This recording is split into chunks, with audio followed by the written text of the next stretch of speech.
Hello, welcome to Lavinia's kitchen. I'm afraid I'm not going to be doing any cooking this time. I have a guest chef, my darling husband, who's going to do his famous tuna omelette. Hope you enjoy it, folks. Hello, you may have noticed that I'm not Lavinia. I'm Alan and I'm your special guest cook for this evening. I'm going to cook what's probably considered one of my signature dishes, which is an omelette, a tuna fish omelette. Now I'm using tuna fish, but an omelette is a wonderfully versatile dish to make. You can put almost anything into an omelette and it will be fabulous. One word of caution: if you are using sausages, chicken, raw meat, make sure you cook it first and allow it to cool. Okay, very important, because it won't cook in the omelette, it'll only heat it up. So that's quite important. So how do we make an omelette? Well, there's an old saying that you can't make an omelette without breaking eggs. So that's just what we're going to do. I'm going for 2 egg omelette.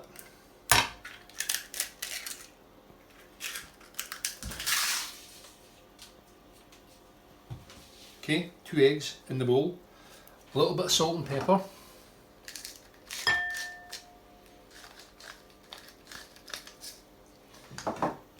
and then that gets whisked up. Now you can use a whisk, but I use a fork.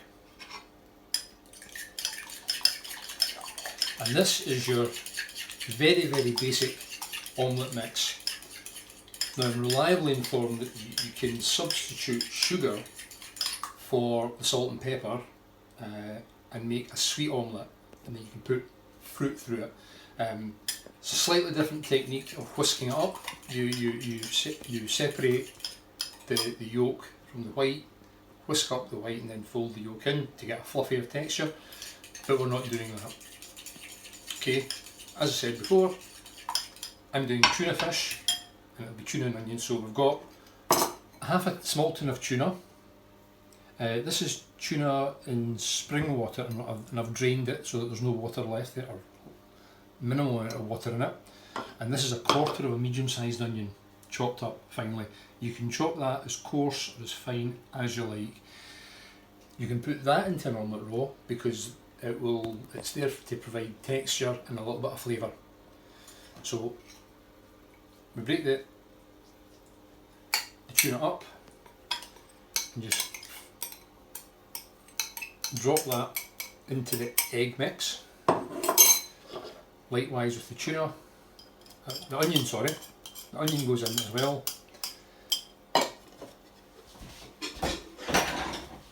And that then gets mixed up so that all the contents there are thoroughly coated in egg. Okay, and that's the easy bit. Okay, that's all mixed up together, it's nice consistency, ready to go. So the next bit is the actual cooking of it. For that we need a pan. I use this flat Creuset pan because it's a nice shallow dish. It's also made of cast iron, so it's heavy and holds the heat well. And we put that on and let it warm up. While it's warming up, take a little knob of butter, put that into the pan and let that melt, thoroughly coating the bottom and sides of the pan.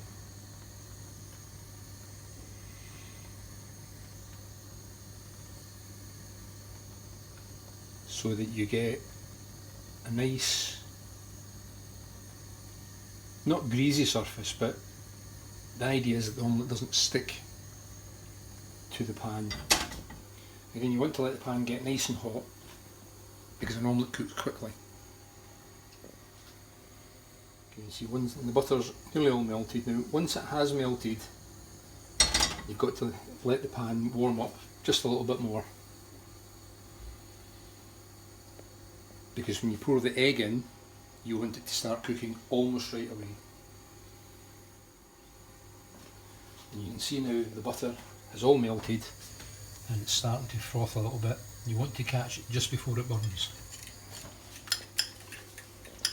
And then you simply pour your previously prepared mix in,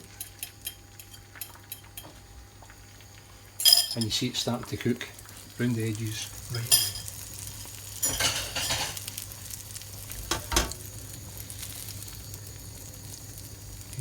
Just keep it moving because you don't want it to stick to the bottom of the pan. It's very important that it doesn't stick to the bottom of the pan, and there's a reason for that which you'll see just shortly.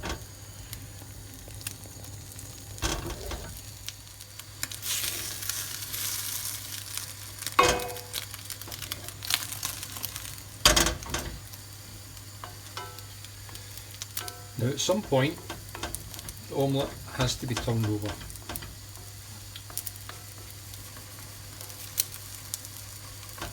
Some cooks will turn it in the pan by putting the spatula underneath, flipping it over. But there's a much more spectacular way of doing it. And this is where it could all go horribly wrong.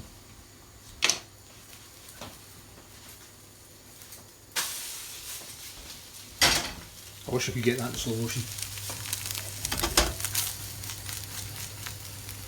Okay, and that cooks the top side, which is now the bottom side. Once that's done, flip it over again, flip it over halfway,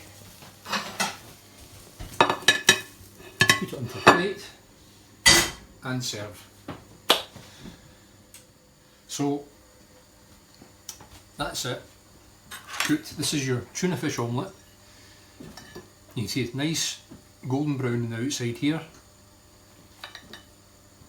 If I cut it in two, you'll see it is cooked nicely all the way through, with little bits of onion there which are perfect. So I'd love to let you try it, but I guess you'll just have to make your own.